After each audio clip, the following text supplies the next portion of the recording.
Capítulo 8. Garanta a execução. Durante um perigoso e caótico cerco à prisão de Sr. Martim Parache, na Louisiana, alguns anos atrás, um grupo de presidiários armados de facas improvisadas tomou como reféns o diretor e alguns funcionários. A situação foi especialmente tensa porque os prisioneiros estavam nervosos e desorganizados. Era um cenário preocupante e qualquer coisa poderia acontecer ali. Os negociadores perceberam que, por trás das ameaças, os prisioneiros não queriam ferir os funcionários. Eles sabiam que estavam encurralados e, mais do que tudo, desejavam pôr fim àquela situação. Mas havia um obstáculo. Os presidiários temiam retaliações àqueles que se entregassem depois de terem feito funcionários reféns. Sem falar, o diretor achavam que poderiam apanhar e muito. Os negociadores entregaram o all-talks aos presos e criaram elaborado ritual de rendição para levá-los a encerrar o cerco. A ideia era elegantemente simples. Um dos presos sairia primeiro, levando um dos walkie-talkies. Ele atravessaria a pé os 3 agrupamentos de policiais das várias agências de segurança que estavam posicionados do lado de fora da prisão. Depois que ultrapassasse o último grupo, entraria em um camburão e seria transferido para outra prisão. Ali, ele usaria o walkie-talkie para ligar para os outros e dizer apenas: "Não me deram porrada". Os demais rebeldes se sentiram seguros para sair, assim como ele, um de cada vez. Depois de alguma discussão, os presos concordaram com o plano e o primeiro deles saiu. Tudo começa bem. Ele passa pela zona federal, depois pela zona de SWAT e então chega ao agrupamento mais externo. Mas, justo quando vai entrar no camburão, um cara vê o walkie-talkie na mão do preso e diz: "O que você está fazendo com isso?" Então confisca o aparelho antes de enviá-lo para a cadeia. Na prisão, os presidiários começam a ficar nervosos porque o companheiro não fez contato. Aquele que está com o outro walkie-talkie chama os negociadores e começa a gritar: "Por que ele não ligou? Estão dando porrada nele, nós avisamos que isso aconteceria." Ele ameaça cortar o dedo de um refém para mostrar aos negociadores que não estão de brincadeira. Agora são os negociadores que estão nervosos. Eles percorrem a área onde os policiais estão agrupados, aos berros. É uma questão de vida ou morte, ou pelo menos de dedo amputado. Por fim, depois de 15 minutos de tensão, um cara da SWAT se aproxima a passos largos, orgulhosos de si. Algum idiota tinha dado um rádio para o cara, diz ele, meio que sorrindo, enquanto entrega o walkie-talkie aos negociadores. Estes se controlam para não atacar o policial e saem disparada para a cadeia, levando o aparelho para que o primeiro preso a sair pudesse entrar em contato com os demais. A crise foi evitada, mas por pouco. O trabalho do negociador não é apenas chegar a um acordo. É chegar a um acordo que possa ser implementado e assegurar que ele seja cumprido.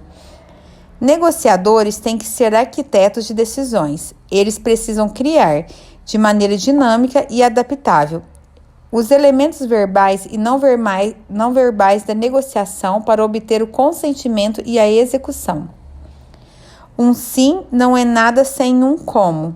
Embora um acordo seja bom, um contrato é melhor.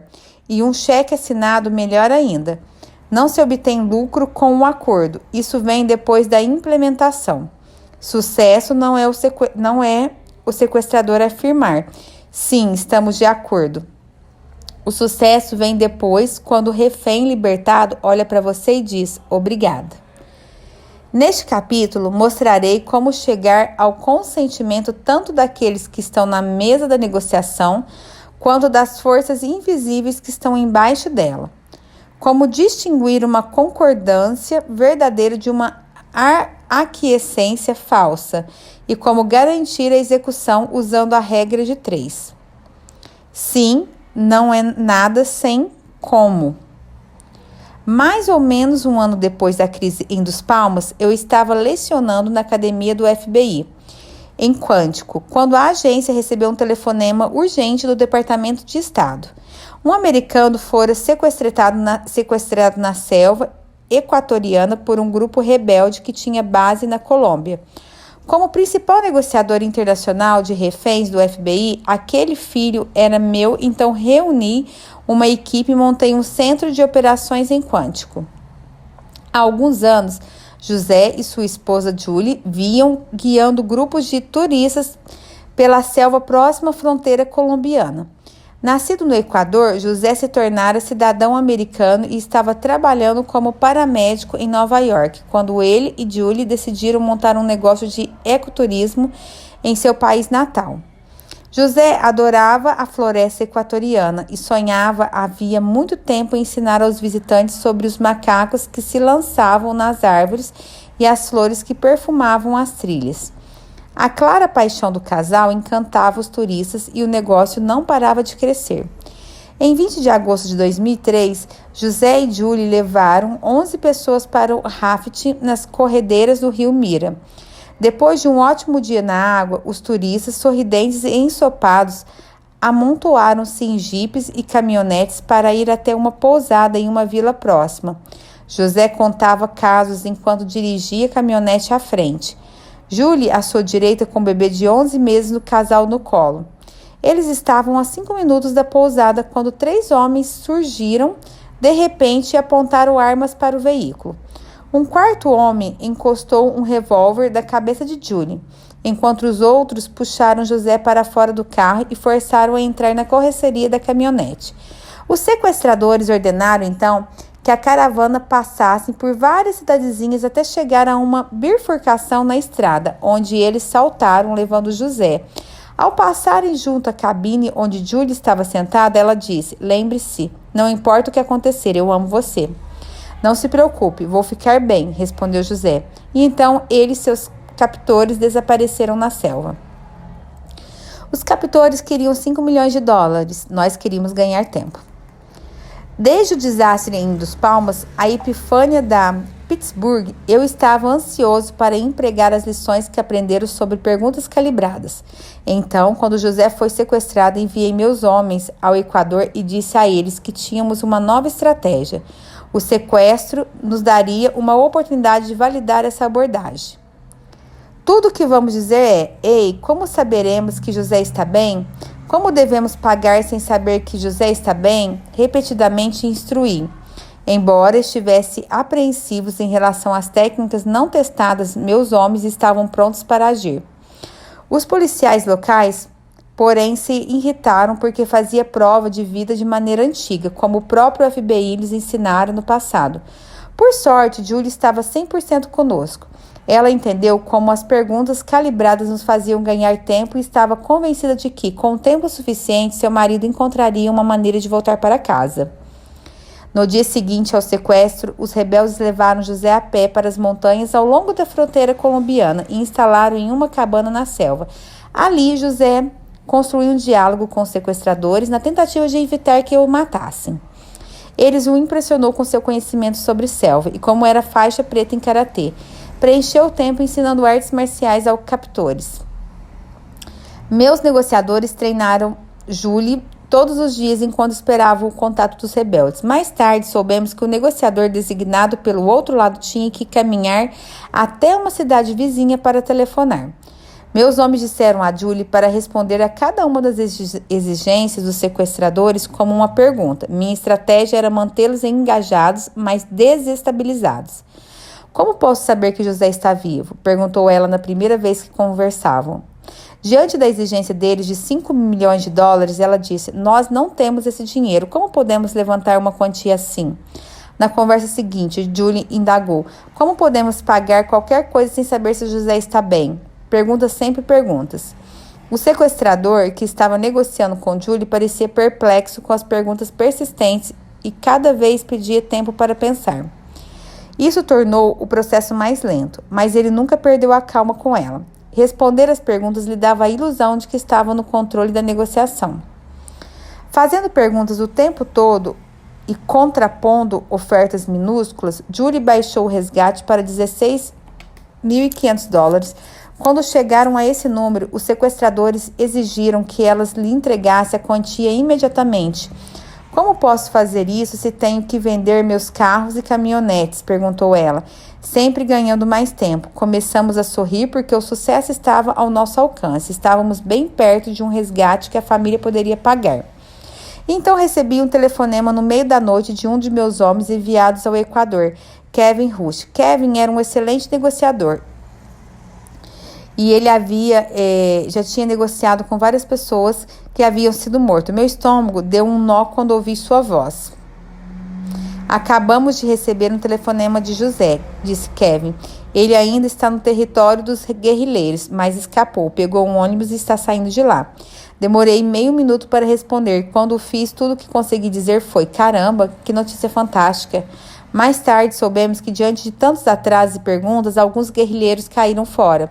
A certa altura, havia um único adolescente vigiando José à noite. Em uma madrugada de muita chuva, José viu uma oportunidade de fugir. A chuva abafaria todos os outros ruídos enquanto o único vigia dormia. Sabendo que as folhas molhadas absorveriam o som de seus passos, José pulou uma janela, correu por trilhos na selva até encontrar uma estrada de terra e chegou a uma cidadezinha. 2 dias depois, ele estava de volta para Julie e seu bebê, pouco antes do primeiro aniversário da filha. Julie estava certa. Com o tempo suficiente, ele encontrou um caminho para casa. Perguntas calibradas que começam com como são uma forma certeira de manter negociações em andamento. Elas pressionam seu interlocutor a produzir respostas e a considerar os seus problemas ao fazer exigências. Com uma dose certa de perguntas como, você pode avaliar e formatar o ambiente da negociação de tal maneira que acabará chegando às respostas que gostaria de ouvir. Basta ter uma ideia do rumo que deseja dar à conversa quando estiver criando suas perguntas. O truque das perguntas como é que, quando corretamente usadas, elas são uma maneira gentil e elegante de dizer não. E orientar seu interlocutor a oferecer uma solução melhor, a sua solução. Um como/não educado convida à colaboração e dá a seu interlocutor a sensação de estar sendo tratado com respeito. Relembre o que Julie fez quando os sequestradores rebeldes colombianos apresentaram suas primeiras exigências.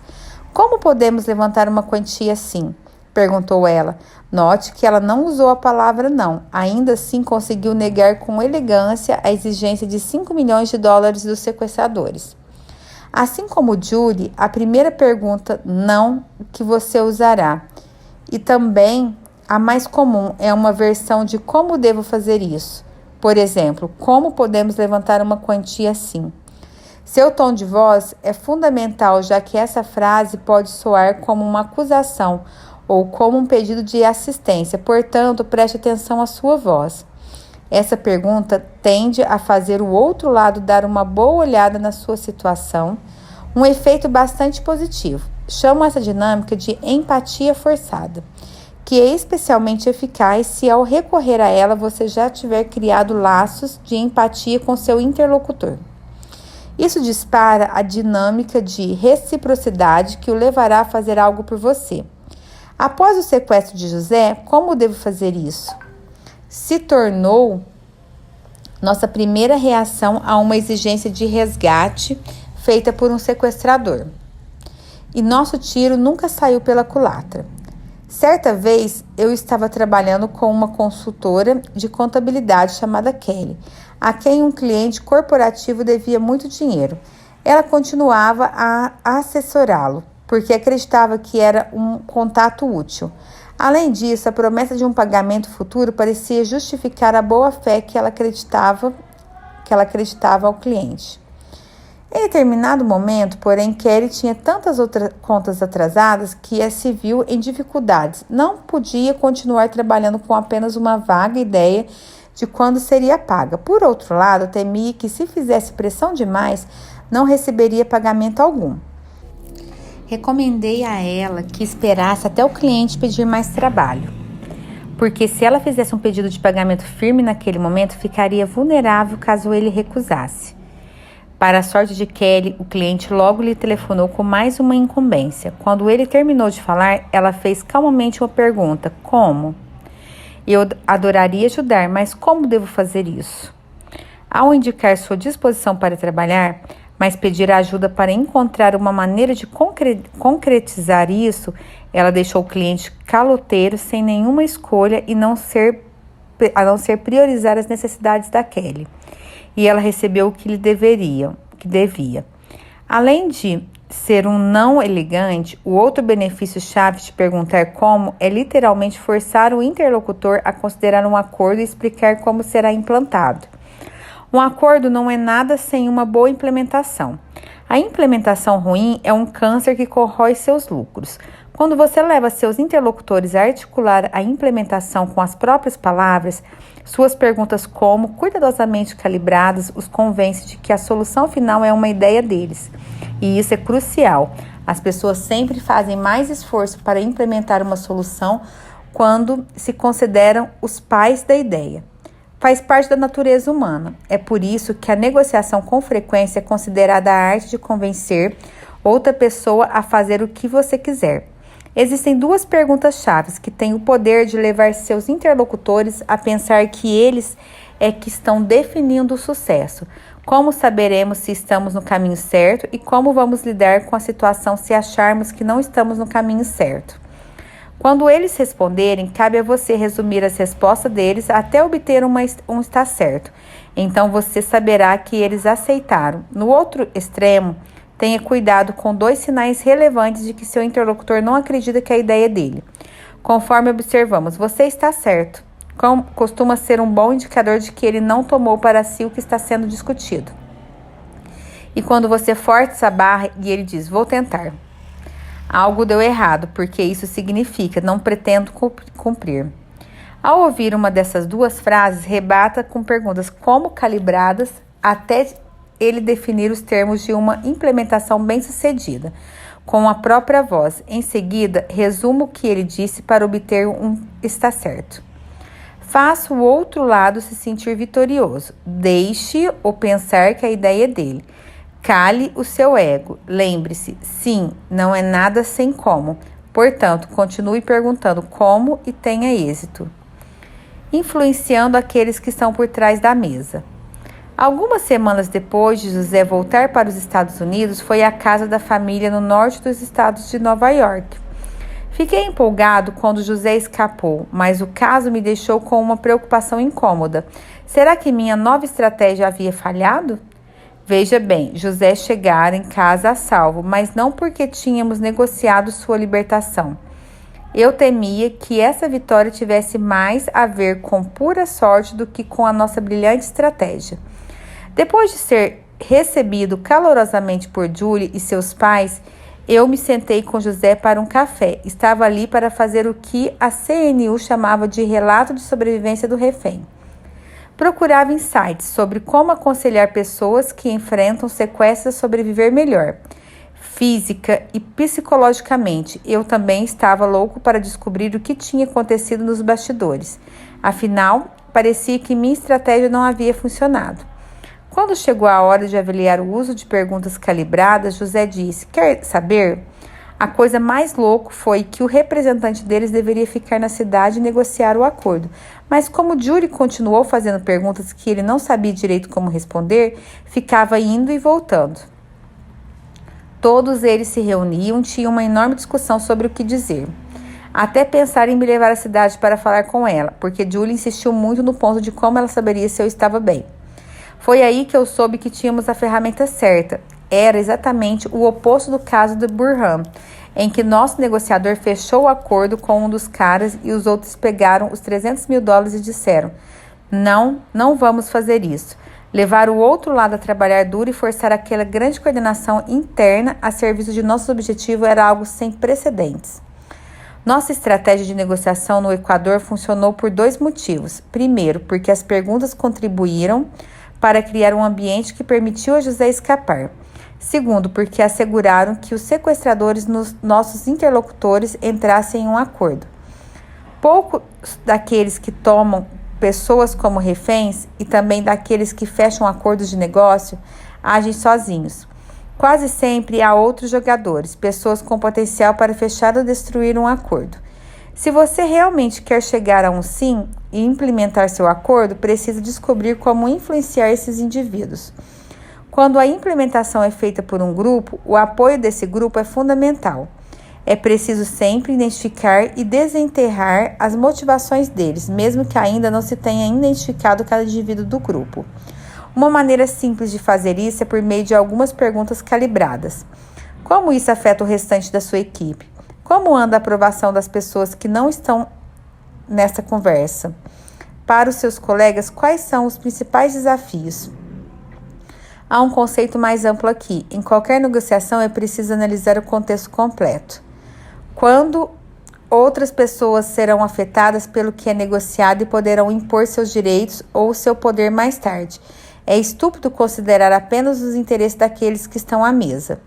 É preciso ter cuidado com os jogadores que estão nos bastidores, que chamamos de nível 2, ou seja, partes não diretamente envolvidas, mas que podem ajudar a implementar os acordos que querem e bloquear os que não querem. Não é possível menosprezá-las, mesmo quando se está falando com o CO. Sempre pode haver alguém cochichando no ouvido dele. No fim das contas, pessoas que destroem acordos com frequência são mais importantes do que pessoas que fecham acordos. Relembre o cerco à prisão. O acordo quase foi arruinado porque um participante pequeno do nosso lado não estava bem informado. Foi isso que o nosso uso de perguntas calibradas no Equador evitou. Por isso, o caso de José foi bem sucedido. Basta um jogador menor para estragar um acordo. Após alguns anos de prática na iniciativa privada, deixei de me preocupar com a importância de avaliar e influenciar a negociação oculta que acontece por trás da mesa e paguei um preço substancial. Estávamos fechando um acordo com uma grande empresa da Flórida que queria um treinamento em negociação para uma das suas divisões. Falamos ao telefone algumas vezes com o CO e com o gerente de RH. E ambos estavam 100% entusiasmados com a nossa oferta. De nossa parte, nós sentimos exultantes. Acreditávamos ter a aprovação total dos principais tomadores de decisões para um acordo bastante lucrativo. E então, quando já estávamos cuidando dos detalhes, o acordo naufragou. O chefe da divisão que precisava do treinamento matou o acordo. Talvez esse cara se sentisse ameaçado, desprezado ou de alguma forma pessoalmente ofendido pela noção de que ele e seu pessoal precisavam de treinamento. Um percentual surpreendentemente alto de negociações depende de fatores que vão além do dinheiro, algo que tem mais a ver com autoestima, status e outras necessidades não financeiras. Jamais saberemos agora. A questão é que só nos importamos com isso quando era tarde demais. Tínhamos certeza de que os únicos tomadores de decisões necessários estavam do nosso lado. Poderíamos ter evitado tudo isso com algumas perguntas calibradas. Com isso, afeta todas as outras pessoas. Como é esta aprovação do resto de sua equipe? Como está a aprovação do resto da sua equipe? Como ter certeza de que oferecemos o material certo a pessoas certas? Como nos asseguramos de que os gerentes daqueles que vamos treinar estão totalmente de acordo? Se tivéssemos feito perguntas assim, o CO e o gerente do RH teriam consultado esse cara. Talvez até o convidado para a conversa. Isso teria nos poupado de uma grande chateação.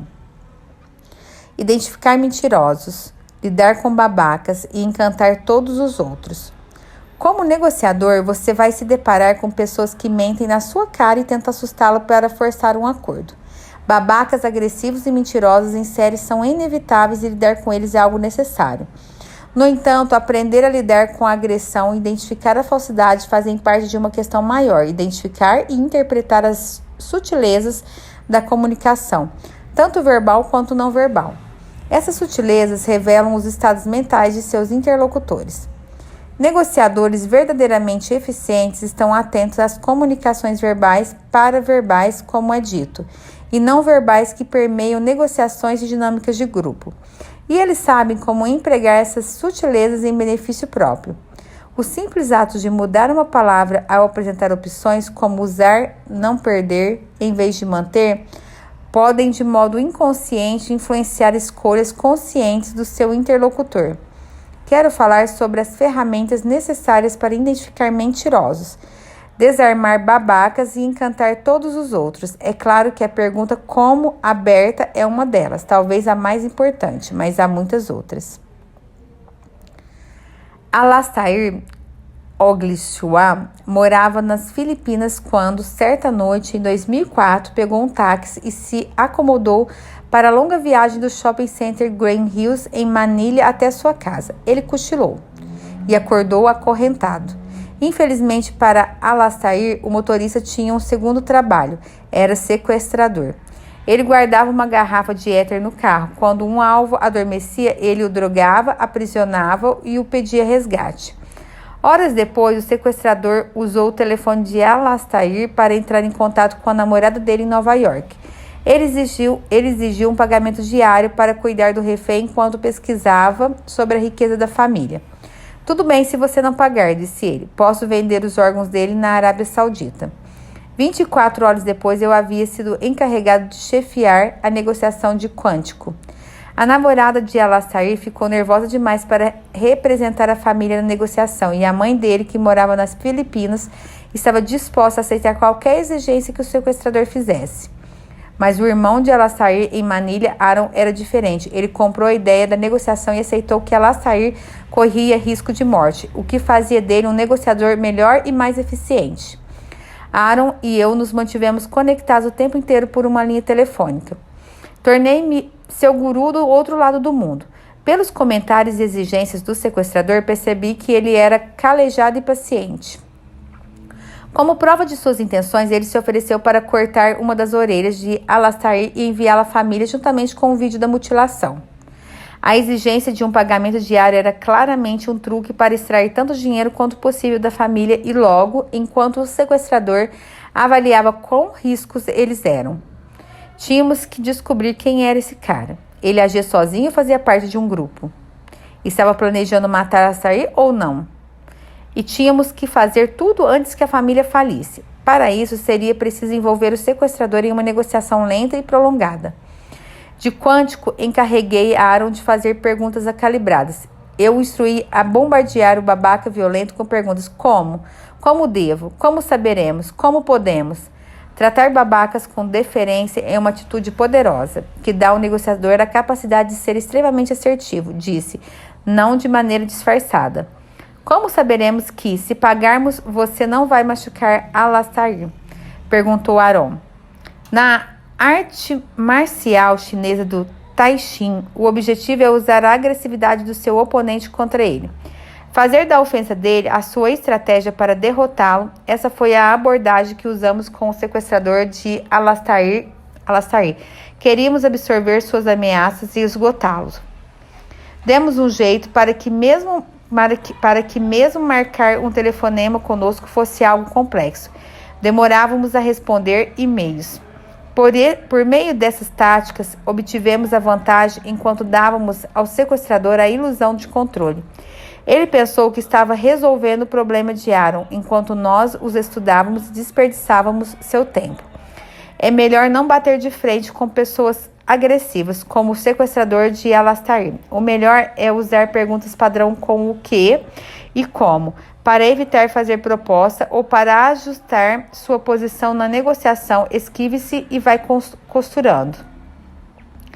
Finalmente, após dias barganhando, Aaron convenceu o sequestrador a aceitar uma quantia simbólica e concordou em depositar uma parte da conta bancária dele.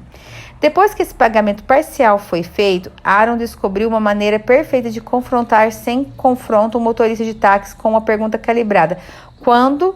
O quê? Quando ficarmos sem dinheiro, o que acontecerá? Perguntou. O sequestrador fez uma pausa. Ficará tudo bem, respondeu por fim o sequestrador, sim. Sem perceber, nosso assassino acabara de nos prometer que não machucaria Alastair. Uma série repetitiva de perguntas, o que e como pode ajudar a superar as táticas agressivas de um adversário manipulador. Como fica claro nesse último diálogo, as conversas prolongadas com o sequestrador havia feito com que ele e Aaron se tornassem quase amigos. Com o tempo, O sequestrador se descuidou e passou a falar longamente ao telefone com seu amigo. Por fim, investigadores da Polícia Nacional das Filipinas rastrearam o telefone até uma casa e a invadiram. O sequestrador e Alastair não estavam ali, mas a mulher do sequestrador estavam. Ela contou à polícia sobre outra casa que eles tinham. A polícia rapidamente foi até lá, libertou Alastair e prendeu o sequestrador.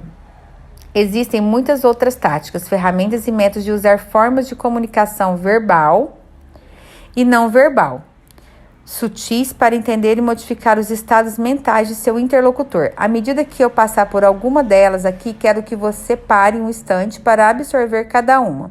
São ferramentas que podem ajudar negociadores atentos a obter vitórias. A regra do percentual 7, 38 e 55. Em dois famosos estudos sobre o que nos faz gostar ou não de alguém, o professor de psicologia da UCLA, Albert Mehrabian, criou a regra 7, 38 e 55. Quer dizer, apenas 7% de uma mensagem se baseiam nas palavras, enquanto 38% vem do tom de voz e 55% da linguagem corporal e da expressão de quem fala.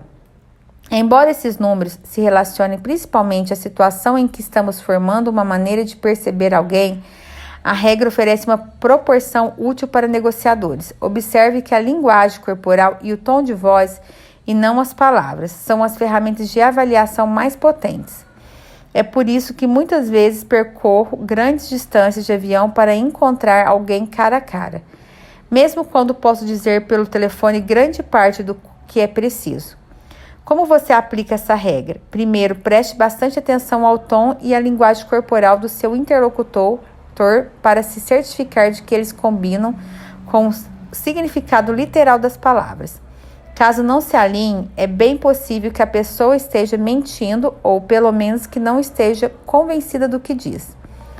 Quando o tom de voz ou a linguagem corporal de alguém não estão em harmonia com o significado das palavras que saem de sua boca, use rótulos para descobrir a fonte da incongruência. Eis um exemplo. Você, então chegamos a um acordo. Ele, sim. Você, eu ouvi dizer sim, mas parecia haver uma hesitação em voz. Ele, não é nada. E você? Não, isso é importante. Precisamos ter certeza de que entendemos isso direito. Ele, obrigado, eu agradeço. Essa é a maneira de garantir que seu acordo seja implementado sem nenhuma surpresa. E seu interlocutor ficará grato. Seu ato de reconhecer a incongruência e lidar com isso de maneira gentil por meio de um rótulo fará com que ele se sinta respeitado. Consequentemente, a relação de confiança entre vocês vão melhorar. A regra de 3. Tenho certeza que já houve na sua vida negociações em que você recebeu um sim, que mais tarde se revelou um não. Talvez a outra parte estivesse mentindo, ou talvez apenas quisesse que aquilo fosse real. De um jeito ou de outro, não é uma experiência incomum. Isso acontece porque existem 3 tipos de sim: o falso, o de confirmação e o de compromisso. Conforme discutimos no capítulo 5, não tantos os vendedores insistentes que tentam prender seus clientes a um sim de compromisso que muita gente se torna muito boa no sim falso. Uma ótima ferramenta para evitar essa armadilha é a regra de 3. A regra de 3 consiste apenas em levar o outro a concordar com o mesmo ponto 3 vezes na mesma conversa. É triplicar a força de qualquer dinâmica que você esteja tentando incutir no momento. Ao agir assim, você revela o problema antes que eles aconteçam. É difícil mentir ou fingir convicção repetidamente. Quando aprendi essa habilidade, meu maior temor era soar como um disco arranhado ou parecer insistente demais. Para evitar que isso aconteça, aprendi que é preciso variar a tática. A número 1 é a primeira vez que meus interlocutores concordam com algo ou firmam um compromisso. Para o número 2, você pode rotular ou resumir o que eles disseram para que respondam está certo. E a número 3 pode ser uma pergunta calibrada como ou o que, sobre implementação que exija deles uma explicação sobre o que constituirá um sucesso, algo como Seria: o que faremos se perdermos a direção? As 3 vezes também pode ser a mesma pergunta calibrada feita de 3 maneiras diferentes. Como? Qual é o maior desafio que você enfrenta? Estamos indo contra o que aqui? O que você considera a coisa mais difícil a ser contornada? Voltar à mesma questão 3 vezes revela tanto as mentiras quanto as incongruências entre palavras e linguagem corporal que mencionamos na sessão anterior. Portanto, na próxima vez que você não tiver certeza de que seu interlocutor é confiável e está comprometido, experimente isso. O efeito Pinóquio. Com Pinóquio, o famoso personagem de Carlo Collodi, era fácil dizer quando ele está mentindo, bastava observar o nariz. Collodi não estava longe da realidade. A maioria das pessoas oferece sinais reveladores bastante óbvios quando está mentindo. Não o nariz crescendo, mas quase isso. Em um estudo sobre os componentes da mentira, o professor Depp Malhotra, de Harvard Business School, e seus coautores constataram que, em média, os mentirosos são mais prolixos do que aqueles que dizem a verdade e empregam mais pronomes na terceira pessoa. Começa falando sobre ele, ela, eles, deles, em vez de eu, para estabelecer uma distância entre eles próprios e a mentira. Os pesquisadores descobriram que os mentirosos tendem a formular frases mais complexas na tentativa de convencer seus interlocutores desconfiados. Foi isso que W.C. Fields quis dizer sobre confundir alguém, porque assim como o nariz do personagem, o número de palavras cresce juntamente com a mentira. Pessoas que mentem estão mais preocupadas em fazer com que acredite nelas, o que é compreensível. Então se esforçam para isso além da conta. Preste atenção ao uso de pronomes. Os pronomes que o interlocutor utiliza também oferecem pistas sobre a real importância dele na cadeia de decisão e implementação do outro lado da mesa. Quanto mais apaixonado por eu e meu, menos importante ele é. Inversamente, quanto mais difícil for extrair um pronome na primeira pessoa da boca de um negociador, mais importante ele é. Assim como no estudo de Malhotra, em que o mentiroso procura distanciar-se da mentira em uma negociação, os tomadores de decisões inteligentes não querem ser encurralados para tomar uma decisão. Eles reconhecerão as pessoas que estão longe da mesa para não serem forçados a decidir naquele momento.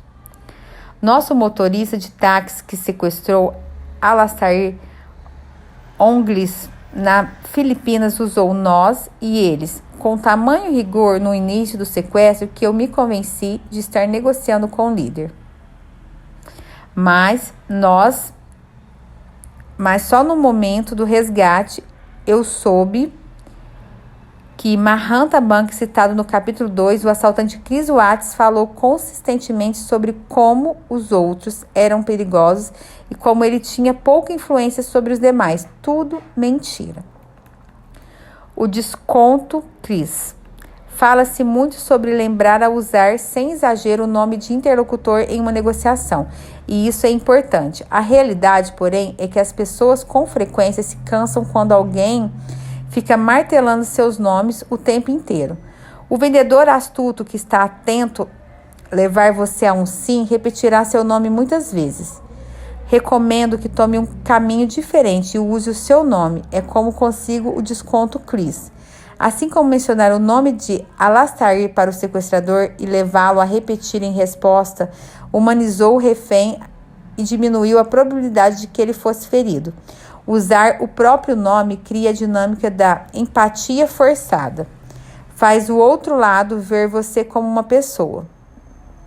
Alguns anos atrás, eu estava em um bar em Kansas com alguns colegas negociadores do FBI.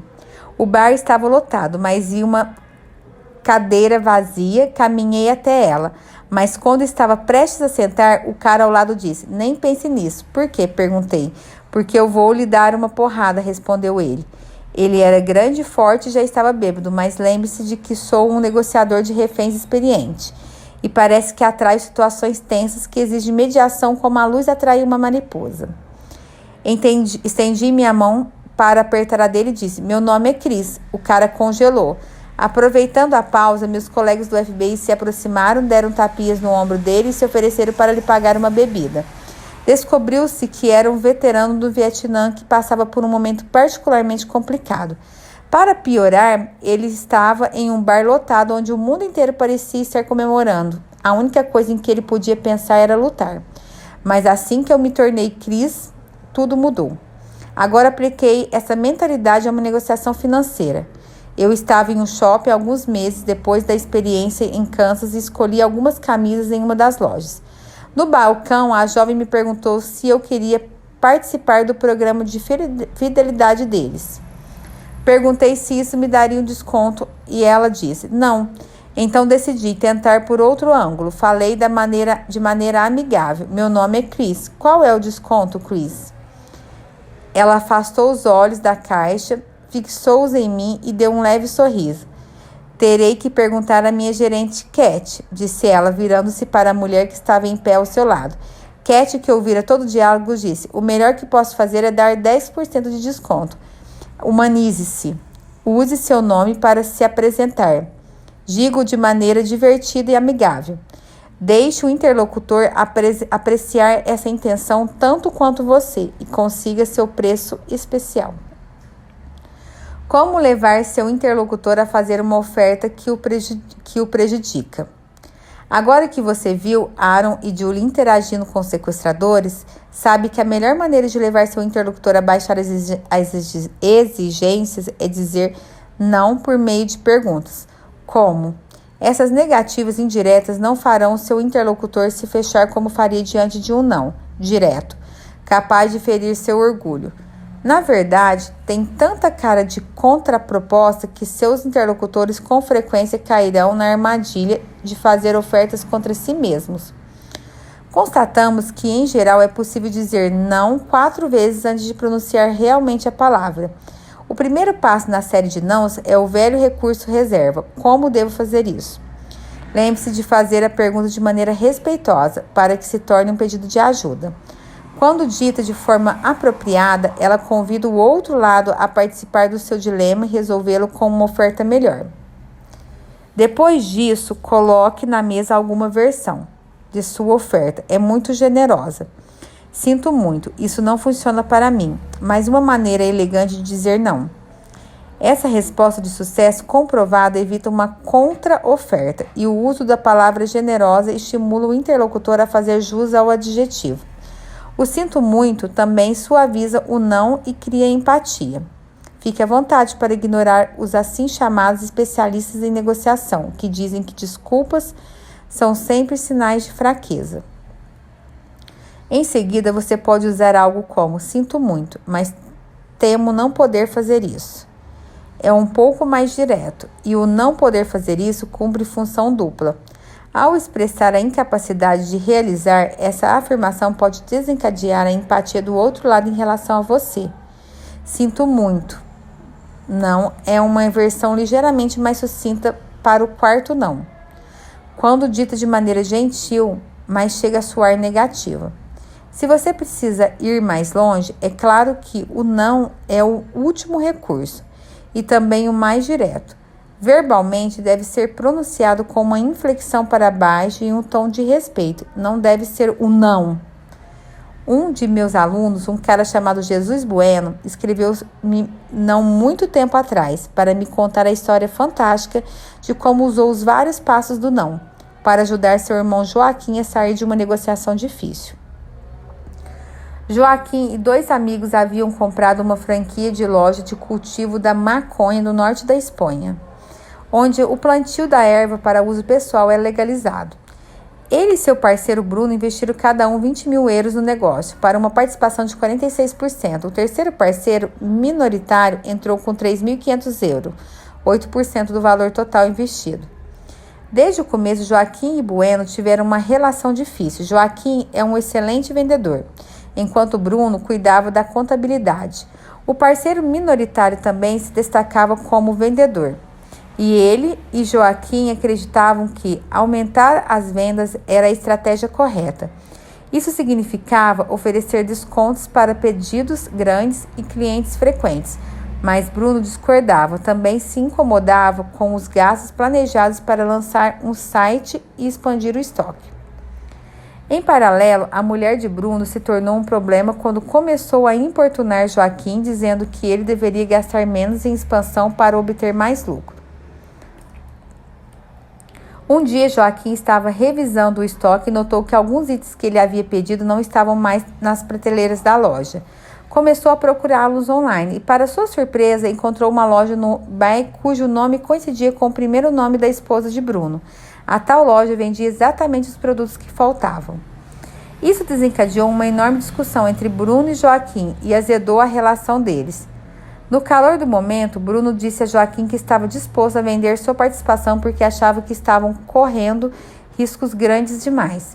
Então Joaquim consultou seu irmão, meu aluno Jesus. Como ele achava que Bruno queria vender sua parte por pressão da esposa, Jesus ajudou Joaquim a elaborar uma mensagem de empatia nesses termos. Parece que você está sendo muito pressionado pela sua esposa. Joaquim estava passando por um divórcio, então eles decidiram relacionar isso a problemas com o esposo de modo geral e preparar uma auditoria de acusação. Eu sei que você pensa que não me importo com os custos e com a lucratividade da empresa, para dissipar a energia negativa e induzir Bruno a falar. Funcionou como mágica. Bruno imediatamente concordou com a auditoria de acusação e começou a explicar por que achava que Joaquim era descuidado com os gastos. Observou também que Joaquim obtivera um empréstimo inicial com sua mãe, enquanto ele, Bruno, não tinha a quem recorrer se o negócio naufragasse. Joaquim usou espelhos para manter Bruno focado com sucesso. Por fim, Joaquim disse: eu sei como pode ser a pressão de sua esposa. Eu mesmo estou passando por um divórcio e isso exige muito. Bruno então discorreu durante 10 minutos sem parar sobre sua mulher. Nisso deixou escapar uma informação importante. Ele estava muito chateada porque o banco que lhe emprestava os 20 mil euros tinha revisado o empréstimo e dera 2 opções ao casal: saldar a dívida inteira ou pagar uma taxa de juros muito maior. Pimba! Joaquim e Jesus analisaram essa informação e decidiram que seria razoável Joaquim pagar um pouco acima do valor do empréstimo, porque Bruno já tirara 14 mil euros do negócio em salários. A carta do banco deixara Bruno em má situação e Joaquim calculou que podia deixar a oferta porque não havia um mercado para Bruno vender sua participação. Os irmãos concordaram que 23 mil euros seria o número mágico, com 11 mil euros iniciais e o restante ao longo de um ano. Então as coisas deram errado. Em vez de esperar que Bruno desse seu preço, Joaquim se adiantou e fez sua oferta máxima, dizendo que aquilo era bastante justo. Se existe uma maneira de chatear seu interlocutor, é essa: indicar que seria injusto discordar de você. O que aconteceu em seguida provou isso. Bruno desligou o telefone com raiva e 2 dias depois, Joaquim recebeu um e-mail de alguém que dizia ter sido contratado para representar Bruno. Eles pediam 30.812 euros, 20 mil para o empréstimo, 4 mil de salário, 6.230 de participação acionária e 582 de juros. Números quebrados que pareciam imutáveis em sua especificidade. O cara era profissional. Jesus disse a Joaquim que ele tinha estragado tudo, mas ambos sabiam que Bruno estava desesperado para vender sua parte. Então decidiram usar a estratégia de vários passos de não para levar Bruno a fazer uma oferta contra si mesmo. O pior cenário, segundo eles, seria Bruno desistir de vender sua participação e a atual situação perdurar. Teriam que correr esse risco. Então elaboraram sua primeira mensagem não. O preço que você propôs é muito justo e eu gostaria de ter condições de pagá-lo. Bruno trabalhou muito pelo sucesso desses negócios e merece ser compensado adequadamente. Sinto muito, mas lhe desejo sorte. Notou que eles não fizeram nenhuma contraproposta e disseram não sem usar a palavra. Joaquim ficou perplexo quando no dia seguinte recebeu um e-mail do advogado baixando o preço para 28.346. Joaquim e Jesus prepararam então o segundo não gentil. Obrigado por sua oferta. Você foi generoso ao reduzir o preço, o que agradeço muito. Eu realmente gostaria de lhe pagar essa quantia, mas sou sincero e não tenho como arcar com tal valor nesse momento. Como você sabe, estou no meio de um divórcio e não é possível para mim. Mais uma vez, desejo-lhe toda a sorte.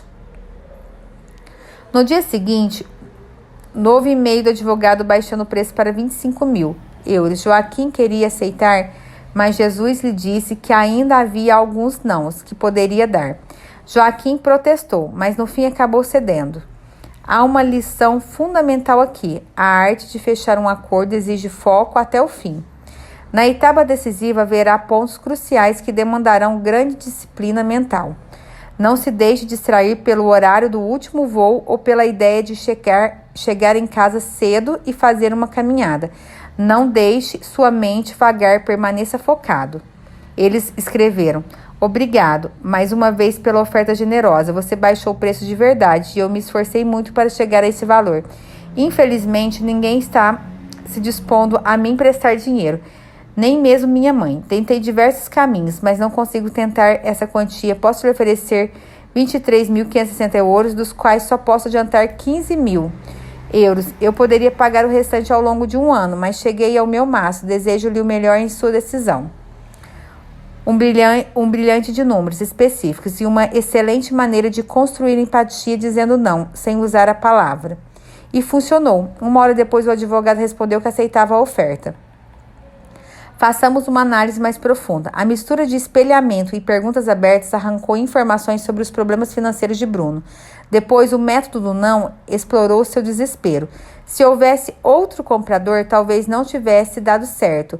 Mas como não existia, foi uma maneira brilhante de levar Bruno a fazer uma oferta que contrariava seus interesses. Lições-chave. Os grandes astros da negociação, verdadeiros magos, sabem que toda negociação é um jogo que se desenrola nas entrelinhas. Chegar a um bom acordo envolve detectar e manipular sinais sutis que não são óbvios.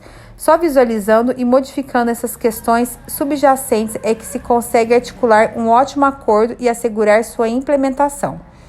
Ao utilizar as ferramentas a seguir, lembre-se do conceito mais importante desse capítulo. Sim, não é nada sem como. Perguntar como, saber como e definir como compõem um arsenal do negociador eficiente. Sem isso, ele estaria desarmado. Faça perguntas como calibradas e faça-as repetidamente. Perguntas como mantém seu interlocutor engajado, mas fora de equilíbrio. Responder dará a ele a ilusão de controle. Também o levará a considerar os seus problemas quando fizer exigências. Use perguntas como para formatar o ambiente de negociação. Isso é possível com formulações do tipo: como posso fazer isso? Que nada mais são do que versões gentis do não. Isso pressionará sutilmente seu interlocutor a procurar outras soluções, as suas soluções. Com muita frequência, ele será induzido a fazer uma oferta que vai contra si mesmo. Não preste atenção apenas às pessoas com as quais você está negociando diretamente.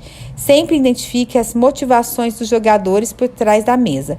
Lembre-se de perguntar como um acordo afetaria todas as outras pessoas e se elas aprovam o que está se delineando. Siga a regra do percentual 7,38,55, observando atentamente o tom de voz e a linguagem corporal. Incongruência entre as palavras e sinais não verbais mostrarão quando seu interlocutor estiver mentindo ou desconfortável com o acordo. O sim é verdadeiro ou falso. Teste-o com a regra de 3, use perguntas calibradas, resumos e rótulos para levar seu interlocutor a reafirmar o acordo pelo menos 3 vezes. Fica difícil mentir ou fingir convicção repetidamente. O uso de pronomes permite uma análise bem informada sobre a autoridade relativa do negociador. Se você estiver ouvindo muitos eu e meu, o verdadeiro poder de decidir provavelmente estará em outras mãos. Se estiver captando muitos nós e eles, há boas chances de que esteja lidando diretamente com um líder astuto que busca manter suas opções em aberto. Use o seu nome para tornar-se uma pessoa real para o outro lado e talvez até conseguir um desconto pessoal. Humor e humanidade são as melhores maneiras de quebrar o gelo e derrubar barreiras.